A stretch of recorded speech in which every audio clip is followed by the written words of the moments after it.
പാലക്കാടിലെ വിദ്യാർത്ഥിയും അധ്യാപകനുമാണ് വിഷയം. ഈ വിഷയം ചർച്ച ചെയ്യുമ്പോൾ മിസ്സസ് തോംസനെയും ടെഡിയെയും കുറിച്ച് ചർച്ച ചെയ്യണം. തിങ്കളാഴ്ച രാവിലെ പതിവ് പോലെ മിസ്സസ് തോംസൺ ക്ലാസ്സിൽ വന്ന കുട്ടികളോട് ഐ ലവ് യു സ്റ്റുഡൻസ് എന്ന് പറയുന്ന ഒരു പതിവുണ്ടായിരുന്നു. പക്ഷേ എന്നും മിസ്സസ് തോംസൺ ഒരു നുണ പറയുമായിരുന്നു. ഐ ലവ് യു സ്റ്റുഡൻസ് എന്ന് പറയുമ്പോൾ അതിലൊരാളെ മിസ്സസ് തോംസൺ ഹൃദയം കൊണ്ട് ഐ ലവ് യു എന്ന് പറയാറില്ലായിരുന്നു. ടെഡി, മുടി ചെയ്യാത്ത, യൂണിഫോം പ്രോപ്പറായിട്ട് ഇടാത്ത ഒരു ടെഡി. സ്ഥിരമായി പ്രോഗ്രസ് റിപ്പോർട്ടിൽ മാർക്ക് കുറവ് രേഖപ്പെടുത്തിയ മിസ്സസ് തോംസനെ ഒരിക്കൽ പ്രിൻസിപ്പൽ വിളിച്ച് ചോദിക്കുന്നുണ്ട്. പ്രിൻസിപ്പൽ ടെഡിയുടെ പഴയ പ്രോഗ്രസ് റിപ്പോർട്ടുകൾ മിസ്സസ് തോംസന് കൊടുത്ത് വായിക്കാൻ പറഞ്ഞു. 3ാം ക്ലാസ്സിലെ പ്രോഗ്രസ് റിപ്പോർട്ട് തുറക്കുമ്പോൾ teddy is the best student in the class. 5ാം class ആയപ്പോൾ പതിയെ ടെഡിയുടെ മാർക്ക് കുറയാൻ തുടങ്ങി. ടെഡി തീരെ പഠിക്കാതായി.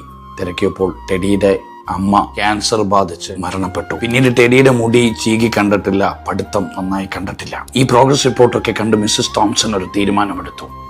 തിങ്കളാഴ്ച ക്ലാസ്സിൽ പോയപ്പോൾ മിസ്സസ് തോംസൺ പതിവ് പോലെ എല്ലാ കുട്ടികളെയും ഐ ലവ് യു സ്റ്റുഡൻസ് എന്ന് പറഞ്ഞു. ഇപ്രാവശ്യവും മിസ്സസ് തോംസൺ ഒരു കള്ളം പറഞ്ഞു.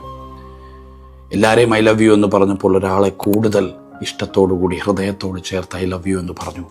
Teddy, I love you. എല്ലാ ചെറിയ ചെറിയ നന്മകളിലും, എല്ലാ ചെറിയ ചെറിയ കാര്യങ്ങളിലും മിസ്സസ് തോംസൺ ടെഡിയെ പിക്ക് ചെയ്യാൻ തുടങ്ങി, ടെഡിയെ സ്നേഹിക്കാൻ തുടങ്ങി. 8ഉം 9ഉം 10ഉം കഴിഞ്ഞ് സ്കൂൾ ക്ലോസ് ചെയ്യുന്ന സമയത്ത് എല്ലാ കുട്ടികളും ഗിഫ്റ്റ് കൊണ്ടുവരുമ്പോൾ കീറിയ കുറച്ച് പേപ്പർ കഷ്ണം കൊണ്ട് ഒരു മെനയും ഇല്ലാത്തൊരു ഗിഫ്റ്റുമായി ടെഡി മിസ്സസ് തോംസന്റെ അടുത്തെത്തി. തുറന്നു നോക്കിയപ്പോൾ അതിനകത്തൊരു പകുതി ഉപയോഗിച്ചൊരു പെർഫ്യൂമും മുത്തുകളൊക്കെ നഷ്ടപ്പെട്ട ഒരു ബ്രേസ്ലെറ്റുമായിരുന്നു. മിസ്സസ് തോംസൺ ആ ബ്രേസ്ലെറ്റ് എടുത്ത് അവരുടെ കയ്യിലിട്ടിട്ട് അവരുടെ സാരിയിൽ ആ പെർഫ്യൂം ഒന്ന് സ്പ്രേ ചെയ്തപ്പോൾ ടെഡി ഓടി വന്ന് പറഞ്ഞു, now you smell like my mother.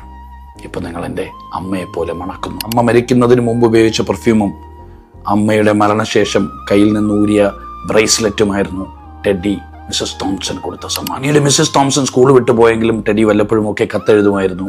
കത്തിലൊക്കെ പറയുന്നത്, ഞാൻ ഒരുപാട് ടീച്ചേഴ്സിനെ പിന്നെയും കണ്ടു, പക്ഷെ നിങ്ങളാണ് the best teacher in my life. അങ്ങനെ കുറേ നാൾ കത്തുകൾ എഴുതുമായിരുന്നു. കത്തുകളിലെല്ലാം വിശേഷം ഒന്നേ ഉണ്ടായിരുന്നുള്ളൂ, I have seen many teachers in my life but you are the best in my life. അങ്ങനെ മാസങ്ങളും വർഷങ്ങളും കാലങ്ങളും ഒക്കെ കടന്നുപോയി. ദൂരെ എവിടുന്നോ ഒരു ലെറ്റർ പാഡിൽ മിസ്സസ് തോംസൺ ഒരു കത്ത് കിട്ടി. ആ കത്തിൽ എഴുതിയിരുന്നു, നാളെ എൻ്റെ വിവാഹമാണ്, നിങ്ങൾ പങ്കെടുക്കണം എന്ന് പ്രിയപ്പെട്ട ഡോക്ടർ ടെഡി. അങ്ങനെ മിസ്സസ് തോംസൺ ജീവിതത്തിൽ തിരക്കുകളൊക്കെ മാറ്റി കത്തിലെ അഡ്രസ്സിൽ ടെഡിയുടെ വിവാഹ ചടങ്ങിൽ പങ്കെടുക്കാൻ വരികയാണ്. ഓഡിറ്റോറിയത്തിലേക്ക് വരുമ്പോൾ പുറകിലൊരു സീറ്റിലേക്ക് ഇരിക്കാൻ മിസ്സസ് തോംസൺ തുടങ്ങുമ്പോൾ ഫ്രണ്ടിലേക്ക് ആരോ വിളിച്ച് ഒരു ചെയർ കാണിച്ചു. റിസർവ്ഡ് എന്നൊരു chair, reserved for my mother.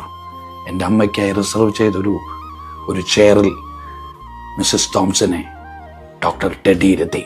തൻ്റെ പ്രതിശ്രുത വധുവോട് ഡോക്ടർ ടെഡി മിസ്സസ് തോംസനെ ചൂണ്ടിക്കാണിച്ചു പറഞ്ഞു, ഒരുപക്ഷെ ഈ അമ്മ ഇല്ലായിരുന്നെങ്കിൽ ഡോക്ടർ ടെഡി ഇന്ന് ജീവിച്ചിരിക്കില്ലായിരുന്നു. ടെഡിയെ ചൂണ്ടിക്കാണിച്ച് മിസ്സസ് തോംസൺ പറഞ്ഞു, ഒരുപക്ഷെ ടെഡി ഇല്ലായിരുന്നെങ്കിൽ ഞാൻ ഒരിക്കലും തിരിച്ചറിയില്ലായിരുന്നു ഒരു ടീച്ചർ ആദ്യമാകേണ്ടത് ടീച്ചറല്ല അമ്മയാണെന്ന്.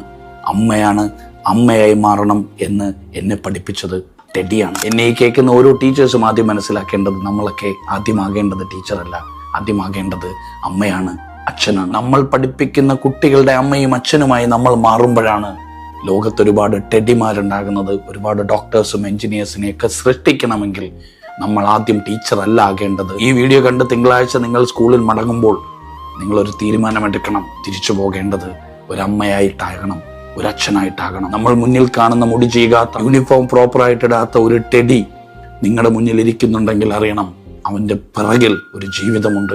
ആ ജീവിതം എന്താണെന്ന് തിരിച്ചറിയണം. പ്രോഗ്രസ് കാർഡിൽ മാർക്ക് കുറച്ച് മാത്രം ഇട്ടുകൊണ്ട് അവൻ്റെ ജീവിതത്തെ കുറച്ച് കാണാതെ പ്രോഗ്രസ് റിപ്പോർട്ടിനും അപ്പുറം അവനൊരു ജീവിതമുണ്ടെന്നും ആ ജീവിതത്തിൽ ഞാൻ ആദ്യം അവൻ്റെ പിതാവും അവൻ്റെ മാതാവും ആകണം എന്ന് തീരുമാനം എടുക്കുന്നിടത്താണ് നമുക്കൊരുപാട് നല്ല മനുഷ്യരെ സൃഷ്ടിക്കാൻ സാധിക്കുന്നത്.